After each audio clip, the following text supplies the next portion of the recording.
Hey, today's project, it's June 24th.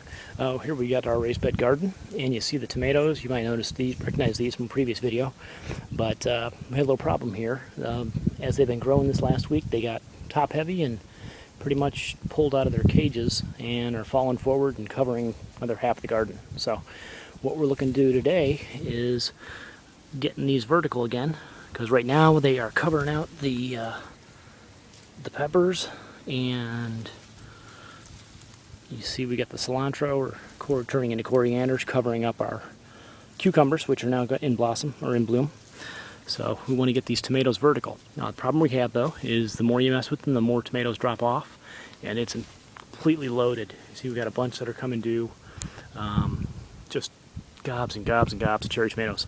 So what we're going to do, you see we have the small cages, which was a mistake. They're too small. First of all, they didn't hold them, and second of all, they're not strong enough to hold up that weight. But we're going to try to use a piece of rebar to give it a little support, and also one of the spires. That helped a little bit, but not much. But what we're going to do, we've got these T-posts, these 4-foot T-posts we're going to put across the back. And since these first three are all cherry tomatoes, now we'll make one big oval cage using this plastic coated fence. It's a 4-foot fence with a 4-foot, it's 4.5, almost 5-foot post, because it has the base that goes in the ground. We'll make a big oval around them, get them vertical, and then go in and start pruning them down. So that's the plan. We'll see how it goes. Let's go and get started. T-posts are in. It's already holding those tomatoes back. You can see the peppers up underneath now. Now to create maybe about a 3-foot loop of fence line. So I'll leave this tomato in its cage, and that one there, and just get those thinned out. They should be okay. But these 3 cherry tomatoes are already looking better.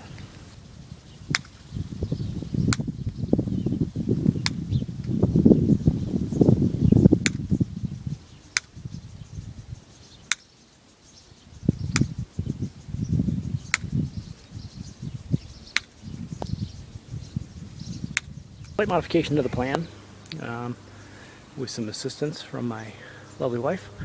I was able to go through and suspend this fencing material across.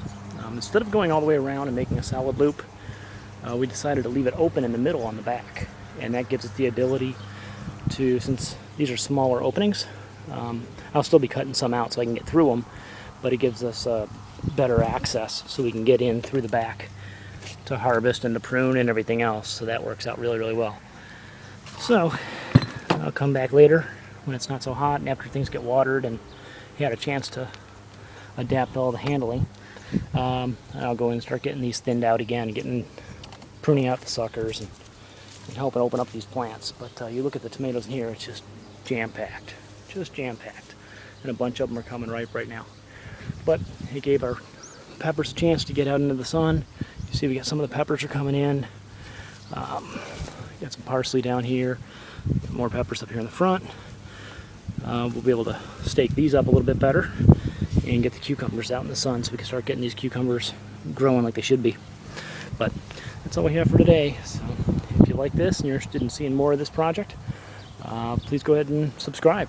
Or you can also comment, leave some feedback. If you have any questions, leave those all below. I appreciate your time and have a great day.